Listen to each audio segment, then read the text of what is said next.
እዚህ ጨለማ ላይ ደግሞ ላንቺም ጥሩ አይደለም ብቻሽን መሆን።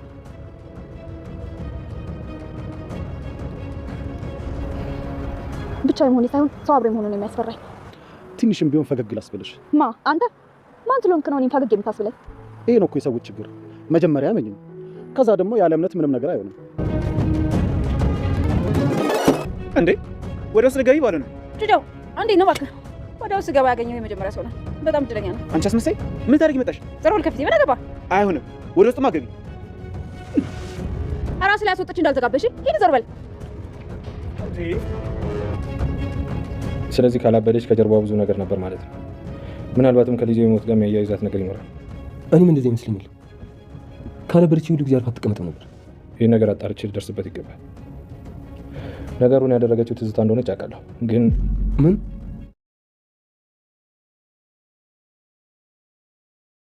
ኤፉና ናታን በያፌት ምክንያት ተጣሉ። ኤፉ ያፌትን በጭራሽ አላመንኩትም፣ ሊጎዳም ቢሆንስ ምናልባት ሌላ የሚጎዳበት ዘዴ እየተጠቀመ ቢሆንስ የሚል ሀሳብ አንስታለች። ናታን ምንም ቢሆን ወንድሜን አምነሽ መቀበል ይኖርብሻል፣ ምንም ቢሆን እኮ ወንድሜ ነው ብሏታል። በዚህም የተነሳ ተነስታ እናቷ ጋር ሄዳለች። ወይዘሮ ሉሊትን በድጋሚ እነ ኤፉ ቤት አግኝታታለች። ወይዘሮ ሉሊትና ተፋጠዋል። አንቺማ የእውነት አላበርሽም ብትላትም ገኒም እብድ ሌላ መልክ ምን አይነት መልክ አለው የሚል ሀሳብ አንስታ ነበር። እናም እንግዲህ በሄደችበት ጊዜ አቤልም አብሮ ስለነበረ ወይዘሮ ሉሊት ጉረሯን አንቀስ ስለነበር አቤል ገላግሏት ውጪ ቢላትም በጭራሽ አልወጣም፣ ይሄ እኮ ቤቴ ነው፣ 15% የኔ ነው ብላ ነበር። ግን ደግሞ አንቺ አላበርሽም ፖሊስ እጠራለሁ ብሎ በወጣ ጊዜ ወይዘሮ ሉሊት አምልጣ ወጣ ነበር። በዛን ጊዜ አቤል ከኋላ እየተከተለ ሲመለከታት ነበር። መንገድ ላይ አጊታው አስጠንቅቀው ብትመልሰውም ወደ ኋላ ከተመለሰ በኋላ ግን ሲከታተላት ነበር። ሲከታተላት ቆይቶ ግን ቢንና ታሪኩ የድሮ የያፌት ሰራተኛ የነበረው ሰው በትልቅ መኪና ተቀብለው እንደወሰዷት ተናግሯል። ወይዘሮ ሉሊት ጓዟን ጠቅላ ወደ ቤት ተመልሳለች። ኤፉ በናታንና በያፌት መካከል ያለው ነገር ያለው መቀራረብ ስላላስደሰታት በጣም ተናዳበታለች እና አየር መቀበል እፈልጋለሁ ብላ በወጣችበት ጊዜ ከቃል ጋርም ተገናኝተዋል። ሰላም ሰላም፣ ውድና የተወደዳችሁ ውድ ቤተሰቦች እንደምን አላችሁ? በያላችሁበት የዓለም ዳርቻ ሰላማችሁ ብዘት ተተረፍ ይበል እያልን በአዲስ መተናል። በቅንነት ላይክ፣ ሼር፣ ሰብስክራይብ አድርጉን። በባለፈው ክፍል እንዴት ተመለከትነው ሐረግ ተከታታይ ድራማ እንግዲህ ወይዘሮ ሉሊት ወደ ቤት ተመልሳ በመጣች ጊዜ እኔ ከልጆች ጋር እያጣላሽኝ ነውና ቤቱን ለቀሽ ውጭልኝ ብላት ነበር። ገኒ ቤቴን ለቅቄ አልወጣም፣ ፀሐይ ላይ በድጋሚ መቀመጥ አልፈልግም እያለች ነው። ወይዘሮ ገነትም እኔ ከልጆች ጋር መጣላት አልፈልግም፣ ናታን ከመጣ ግን እጅሽን ጎትቶ ያስወጣሻል እያለቻት ነበር። ነገር ግን እሷ በጭራሽ አልወጣም ብላ አምርራለች። ጺና ናታንም አለመግባባት በኤፉና በናታንም መካከል አለመግባባት ተፈጥሯል። ጺን ኤፉ ያፌት ከልቡ ይመስልሻል? ሊቅርበን የያፌት ነገር ምንም ደስ አላለኝም፣ ምናልባት ሌላ ነገር የሚበቀልብን መንገድ እያሰበ ቢሆንስ የሚል ሀሳብ አንስታ ነበር። ጺም እንዴት ወንድማማቾች በመታረቃቸው ደስተኛ አትሆኝም? ቢያንስ የኔ ደስታ እንዴት አያስደስትሽም? እንዴት እንደዚህ ታያለሽ? ጭራሽ ለወንድሜ እንደዚህ ብለሹ እንዲጠራጠረው ልታደርጊ ነው? እሱ ፍጹም ተቀይሯል፣ በጭራሽ እንደዛ አይሆንም። ታውቂያለሽ እኔ ደግሞ ሳላቀው ቢሞት ኑሮ ሲቆጨኝ የነበረው። ስለዚህ በእነሱ መደሰት በእነሱ አንድ መሆን መደሰት ሲገባሽ ሌላ ሸክ ያመጣሽው ለምንድን ነው ብላ አለመግባባት ተፈጥሮ ነበር።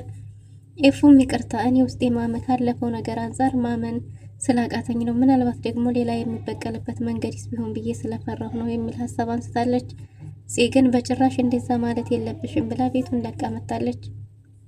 እናም ቤቱን ለቃ በመጣች ጊዜ ወይዘሮ ሉሊትን ከዛኛው ቤት ወጣች ስትል ደግሞ እዚህኛው ቤት አግኝታታለች። ደግሞ አንቺ ወደዚህ ምን ታረጊያለሽ የሚል አለመግባባት ተፈጥሮ ነበር። እናም እንግዲህ አንቺማ አላበድሽም ምን እያረግሽ ነው ባለች ጊዜ አርፈሽ ተቀመጭ እያለቻት ነበር። ባልቀመጥ ምን ታመጫለሽ እያሉ በሚጨቃጨቁ ጊዜ ሉሊት ጺን ለማስፈራራት ጉሮሯን ይዛት ነበር። አቤል ድንገት ከኋላ መጥቶ ገላግሎ ካላቀቃቸው በኋላ ይህንን ቤት ለቀሽ ውጪ አንቺ ወደዚህ ምን ታረጊያለሽ እያላት ነበር። እሷን ቤቷን ለቃ መውጣት እንደማትፈልግና ይሄ ቤት 15% የራሷ ድርሻ እንዳለ ጭምርም ተናግራለች። ግን ደግሞ ሉሊት አልወጣም ባለች ጊዜ አቤል ከዚህ ሁሉ ለምን ፖሊስ አልወጣም፣ ፖሊስ አልጠራም፣ ፖሊስ መንቅሮ ያስወጣሻል ብሎ ተነስቶ በወጣ ጊዜ ፖሊስ ከመምጣቱ በፊት በራሷ መንገድ ወጥታለች ማለት ነው። እናም እንግዲህ ከዛ ስትወጣ አቤል ሁኔታዋ ደስ ስላላለው ተከታትሏት ወጥቶ ነበር። እናም ተከትሏት በሄደ ጊዜ እየተከተላት ሳለ ከኋላ እንግዲህ መንገድ ላይ ማለት ነው እሷም እየተከታተላት እንደሆነ ስታቆም ጠብቀው ነበር። እና አቤልም መንገዱ ያንቺ ብቻ ነው እንደ መንገዴን እየሄድኩ ነው ስትልም አስጠንቅቋታል። አንቺማ አላበድሽ የሚሆን ነገር አለ ቢላትም አርፈ ተቀመጥ ትንሹ ነግሬሃለሁ ብላ አስጠንቅቀዋለች። እናም በዚህ ጊዜ እንግዲህ አቤል የተመለሰ መስሎ ከኋላ ሲከተላት ነበር። ሲከተላት በነበረ ጊዜ ግን የተቀበሏት ታሪኩና ቢኒ ነበሩ ማለት ነው። እናም እነዚህ ሰዎች ተቀብለዋት በመኪና ስትሄድ ባየ ጊዜ አቤል ተመልሶ ወደ ናታን ዘንድ ሄዷል ማለት ነው። በሌላ በኩል ኤፉና ናታን መካከል አለመግባባት ተፈጥሯል። ኤፉ ናታንን አሁን እንደ ድሮ አይደለም፣ የት እንደምትውል፣ የት እንደምታድር፣ የት እንደምትሄድ አትናገርም። በጧቱ ተነስተህ ሲሄድከው የት ነው ቁርስም ሳትበላ፣ በዛ ላይ እዚህ መጣሁ እዚህ ሄድክ የለም፣ ተቀይረሃል። የኔና ያንተ ባልና ሚስትነት ምንድነው ትርጉሙ? አንድ ላይ መሆናችን እያለች ነው። እናሱም ዝም ብሎ እያዳመጣት ነበር። እናም አንድ ላይ መሆናችን ጭንቀትህን፣ ሀሳብህን የማልጋራ ከሆነ ምን ትርጉም አለው? የት እየዋልክ የት እያመሸህ ነው የምትመጣው? እና የኔ ሚስትነት ምንድነው ትርጉሙ? እያለችው ነበር። እንዲህ እየተናደች እኮ ነው ጨረቃዬ ቢላትም ጭራሽ ሁሉም ነገር ደስ እያላት እንዳልሆነና በሱና በያፌት መካከል ያለው ነገር ሁሉ ያፌት እያስመሰለ ሊሆን ይችላል እንጂ ከልቡ ላይሆን ይችላል። ስለዚህ በዚህ ልክ እንዴት ተቀበልከው? ባንዴ የተፈጠረው ሁሉ ነገር ረስተህ የተቀበልከው እንዴት ነው? እያለችው ነበር። እሱም ከልቡ ነው፣ ተጸጽቶ ነው። ስለዚህ እኔና እሱ አንድ ላይ በመሆናችን ልትደሰች ነበር የሚገባው ብሏታል። እሷም ይህንን ባላት ጊዜ እንዴት ምን ማለት ነው ብላው ነበረ። በእኔና እሱ መገናኘት አንቺ መደሰት ሲገባሽ እንዴት እንደዚህ ታረጊያለሽ ብሏታል። ምንም ቢሆን እኮ እሱ ለእኔ ወንድሜ ነው፣ ስለዚህ ስለሱ እንዲነሳ አልፈልግም ባለ ጊዜ አይደል ምንም ቢሆን ወንድምህ ነው አይደል ብላ ተነስታ ወጣለች። ወደ ልትሄጂ ነው ቢላትም ወደ እናቷ ቤት መደበቅ የምትፈልገው እናቷ ጋር እንደሆነ እሱ ልትደበቅበትና ልትደገፈው የማይችል ደካማ እንደሆነ መደበቂያ መደገፊያ መሆን እንደማይችል ጭምር ነግራው ወደ የምትከላከልላት ወደ እናቷ ቤት እንደሆነ ነግራው ነበር የሄደችው። በዚህን ጊዜ ናታን ዝም አርፈሽ ተቀመጪ ቁጭ በይ እያላት ነበር። ግን ደግሞ ኤፉ እንዳትከተለኝም እንዳትናገረኝም ብላ ጥላው ሄዳለች። እሷ በሄደች ጊዜ ዝም ብሎ ቁጭ ብሎ ነበር። ግን ደግሞ ነገሩን አረጋጋለሁ ብዬ ሳላበላሸው አልቀርም የሚል ሀሳብን እያሰበ ቁጭ ብሎ እየጠበቀ ነበር። ኤፉም ተነስታ ወደ ቤት ሄዳለች። ወደዛ ቤት በሄደች ጊዜ ገኒን እያናገረቻት ነበር። ገኒ እንዴት ነው የኛ መደሰት አያስደስትሽም? እንደ የኛ ማዘን አያሳዝንሽም? ይችን ሴትዮ ወደዚህ ቤት ያመጣሻል ለምንድን ነው ብትላትም እብድ እንደሆነችና ፀሐይና ሙቀቱ እዛ ሲፈራረቅባት አሳዝናት እንደሆነ ትናገራለች። እንዴት ነው ያሳዘነችሽ? እኔ ሆንኩትን ያረገችኝን ነገር አላወቅሽም? ይቺ ሴትዮ እኮ ያቺ ያገተችኝ ሴትዮ ነበረች። እንዴት ነው እንደዚህ ልትይ የቻልሽው? እያለቻት ነበር። ገኒም የኔ ልጅ እንደዛ አይደለም እኮ እያለች ነበር። የኛ ማዘን ያስደስትሻል እንዴ? የኛ መከፋት ያስደስትሻል እንዴ? እያለቻት ነበር። እናም በዚህን ጊዜ እንግዲህ ሀኒ ወደዛ ቤት ልኳት ወደዛ መታለች። ወደዛ ቤት ከመምጣቷ በፊት ጓደኛዋ መንገድ ላይ አጊታት እንግዲህ ሀኒ ይቅርታ እንድታረግላትና ጓደኝነታቸው እንዲቀጥል ጠይቃት ነበር። እሷ ግን ከዚህ በኋላ በጭራሽ ጓደኛ መሆን እንደማይችሉ ጓደኛ ሊያረጋቸው የማይችል ትልቅ ችግር እንዳለ ነግራት ጥላት ሄዳለች። እባክሽ ይቅርታ አድርጊልኝ እውነቱን ልንገርሽ ብላት ነበር። ሀኒ ደግሞ እንደረፈደና ምንም ነገር እንዲታናገራት እንደማትፈልግ ግን ደግሞ በየምክንያቱ እዛ ሰፈሯ ላይ ልታያት ሁሉ እንደማትፈልግ ነግራት ጥላት ሄዳለች። በዚህን ጊዜ እንግዲህ ሀኒ በሄደችበት ጊዜ ወደዛ ቤት ስትሄድ ጽዬ ቤት ነበረች። ጽና ገኒ ባሉበት እንግዲህ ወደዛ ቤት ሰላም ብላ ስትገባ ገኒ ጥሩ ፊት አልነበራትም እና ጽ ደግሞ መጣች ሀኒ ብላ ሰላም ተባብለው ቁጭ ብላለች። እነሱ እያወሩ ሳለ ገኒ ጥሩ ፊት ደስ አላላትም ነበር። አንቺ እብድ የምታመጭበት ቤት እኔ ጤነኛ ሰው ማምጣቴ ምን አስገረመሽ ብትላትም እኔ እኮ ላንቺው ብዬ ነው እንደ ጥንቃቄ ነው ለራሳችን ብዬ ነው እያለቻት ነበር። እሷም ቢሆን እንግዲህ እንደማይመለከታት ስለ ጓደኛዋ ነግራት ቁጭ ብለዋል። እያወሩ ሳለ ድንገት ኤፉ ወደዛ ቤት መጣለች።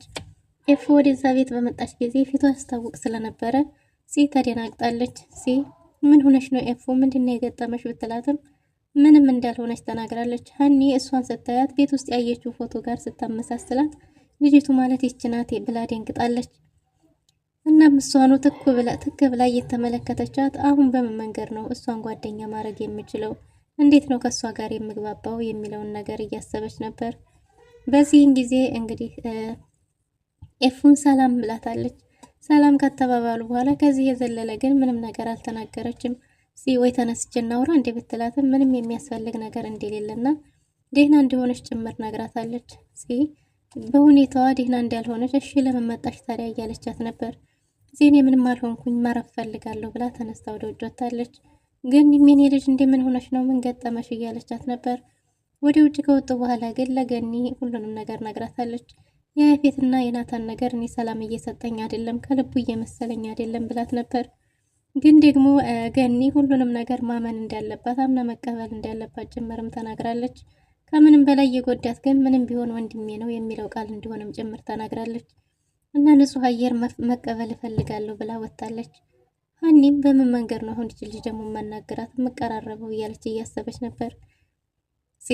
ስለ ወንድሟና ስለ ሀኒ ያለውን ነገር ብትጠይቃትም ደረስታው ስለነበረ ምን ወንድሜ ምን ስትል አይ እንደዚህ ባለቻት ጊዜ መቼም የትና የወንድም ጸብ ውሎ አያድርም ብዬ ነው ፈተነዋል፣ አሁን ሁሉም ሰላም ነው ብላታለች። እና መሄድ ያለብኝ ብላ ተነስታ ወጣለች። ልሸኝሽ ብትላትም አይ አያስፈልግም፣ ሌላ ጊዜ ከወንድሜ ጋር አስተዋውቅሻለሁ፣ አሁን እኔ ራሴ ሄዳለሁ ብላ ከቤት ወጣለች። ኤፉን ብቻዋን እያወራች ሁሉንም ነገር አምኖ መቀበል ያቅታል። መደገፊያና የሚሆነውና የሚታመነው ለካ ፈጣሪ ብቻ ነው፣ ሌላ ማንም በዚህ ምድር ላይ የሚታመን ሰው የለም። ምንም ቢሆን ወንድሜ ነው አለኝ እያለች ብቻዋን እያወራች መንገዷን ቀጥላለች። ብቻዋን እያወራች ረጅም መንገድ ከተጓዘች በኋላ የሆነ ቦታ ላይ ደርሳ አረፍ ባለችበት ድንገት እንግዲህ ወደዛ የሆነ ሰው መጥቷል ማለት ነው።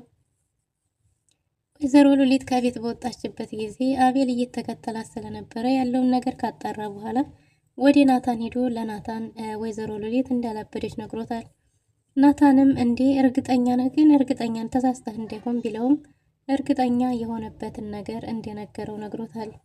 እናም ከኋላ ታክሲ ከተከታተላት እንደነበረና ግን ደግሞ ድሮ ከያፌት ጎን የማይጠፋ ሰው አሁን ትልቅ መኪና ይዞ እንደወሰዳትና ያን ብቻ ሳይሆን ደግሞ እሺ አሁኑ መሄድ ያለብኝ ባለ ጊዜ አንተ ልታየው የማትፈልገው ሰው እዛው መሃል አለ ብሎታል።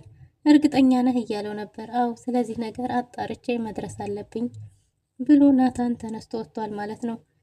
የናታንን ልጅ የገደለው ወይዘሮ ትዝታ እንደሆነች ያስገደለችው እርግጠኛ እንደሆነም ጭምር ተናግሯል።